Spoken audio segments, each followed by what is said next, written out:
ফেসবুকের যে ভিডিওগুলো দেখেন, ফেসবুকের যিনি আবিষ্কারক মার্ক জুকারবার্গ, তিনি এই সামাজিক মাধ্যম আবিষ্কার করতে গিয়েও কিন্তু তার জীবনে একটা ব্যথা পেয়েছিলেন। সে গল্প আমরা কজন জানি?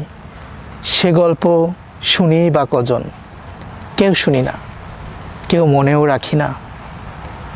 তিনি যখন তার কলেজে পড়েছিলেন তখন তিনি একটা মেয়েকে খুব পছন্দ করতেন। আর ওই সময় তাদের কলেজের ভিতরে এমন একটা সাইট ছিল, যেই সাইটটাতে শুধুমাত্র ওয়েবসাইট ছিল। ওই ওয়েবসাইটটাতে শুধুমাত্র অ্যাক্সেস পেতেন এই মানুষগুলোই যারা কি করতো, ওই কলেজে পড়তো। তিনিও ওই কলেজেই পড়তেন, কিন্তু তার যে মানুষটা ছিল তিনি তাকে ব্লক করে রেখেছিলেন, তার পছন্দের মানুষটা।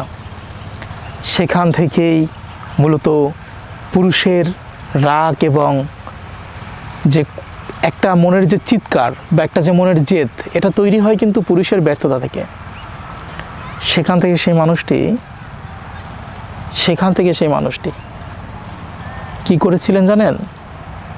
সেখান থেকে সেই মানুষটি চিন্তা করেছিলেন যে না, আমাকে ভিন্ন কোনো কিছু করতে হবে, আমাকে আসলে এমন কোনো কিছু করতে হবে যেরকম মানুষ করে না।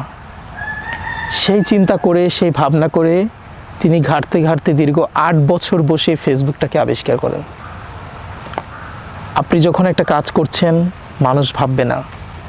এই যে আমরা এখন ভিডিও বানাচ্ছি, আমাদের ভিডিও মানুষ দেখে না, 2-3টা ভিউয়ার্সও নাই মনে হয়, কিন্তু এই ভিডিওগুলোর একটা সময় হয়তো বা মানুষের চাহিদা আসলেও আসতে পারে।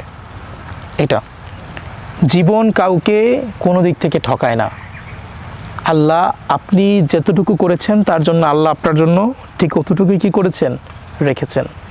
এটা আপনার জন্য হবে, এটা আপনার জীবনের জন্য হবে। তাই নিজের মনকে কখনো ছোট করবেন না।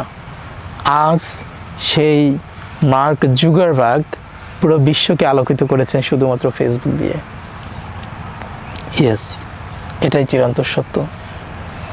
তো যাই হোক, ধন্যবাদ, সাথী থাকবেন। আত্মচিৎকার পর্ব 3। আল্লাহ হাফিজ।